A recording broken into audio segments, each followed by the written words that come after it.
Chapter 3. The Chandrayan. A tinkling chime from Dr. Kent's phone interrupted their engrossing conversation. He reached for the device, his eyes gleaming with excitement. Ah, they've landed on the moon. Isabella, without much enthusiasm, inquired, "Who landed on the moon this time?" "It's the Indians. Well, not the humans, but their spacecraft. The Chandrayan," Dr. Kent explained. "India has become the first country to land on the south pole of the moon, the dark side of the moon, in fact. It's quite a challenging feat. What are your thoughts on this remarkable achievement of mankind?" Isabella responded with a slight smile, her indifference apparent. "It means nothing to me. I have no opinion on it, and I'm not particularly interested." Dr. Kent was momentarily taken aback, but then chuckled, saying, "Ah, all right, Picasso." Now it was Isabella's turn to be surprised. "So, you know?" Dr. Kent grinned in response. "Of course, it's hard not to know what one of the greatest artists of all time had to say about the Apollo 11 moon landing in 1969, one of the greatest achievements of science and mankind. May I ask why you're not impressed by the Chandrayan moon mission? We can find water on the moon, potentially usable as jet fuel, when humans establish a lunar base," Dr. Kent inquired, his eyes reflecting his fascination with the scientific possibilities. Isabella sighed softly, her gaze fixed on the passing landscape. "It's not that I don't appreciate the scientific advancements, but I can't help feeling that we have more pressing issues right here on Earth," she explained, her disappointment with the state of the world evident in her tone.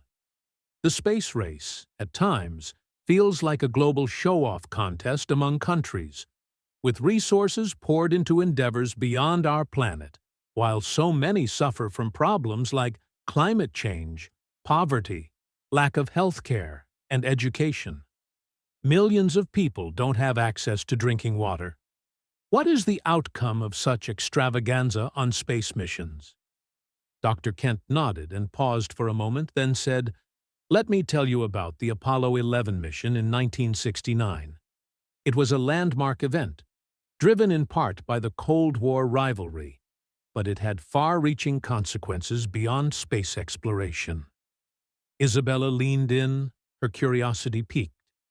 "What makes the Apollo 11 mission so significant?" Dr. Kent explained.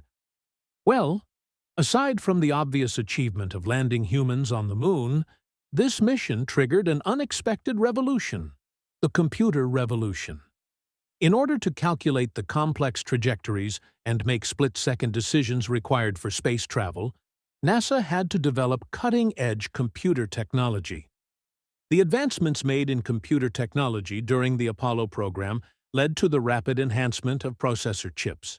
It pushed the boundaries of what computers could do at an unprecedented rate.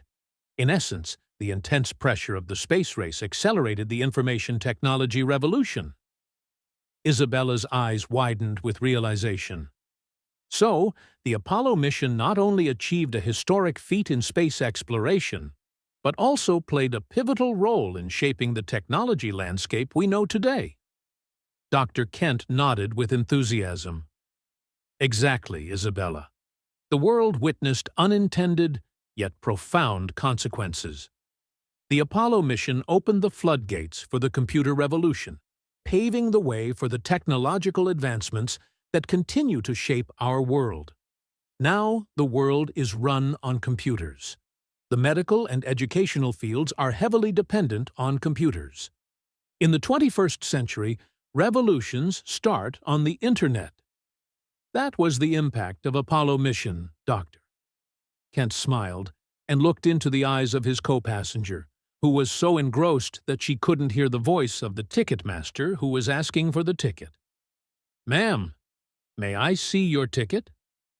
Isabella, completely absorbed in the riveting conversation, remained oblivious to the persistent calls of the ticket checker. It was only after his repeated requests that she suddenly snapped back to the present, her eyes widening in realization.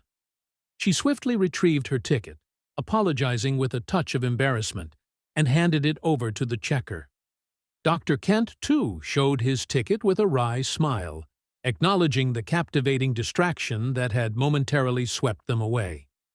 As they discussed this historical event, Isabella gained a deeper appreciation for the interconnectedness of history, science, and technology, and how pivotal moments in the past could influence the present and future in unexpected ways.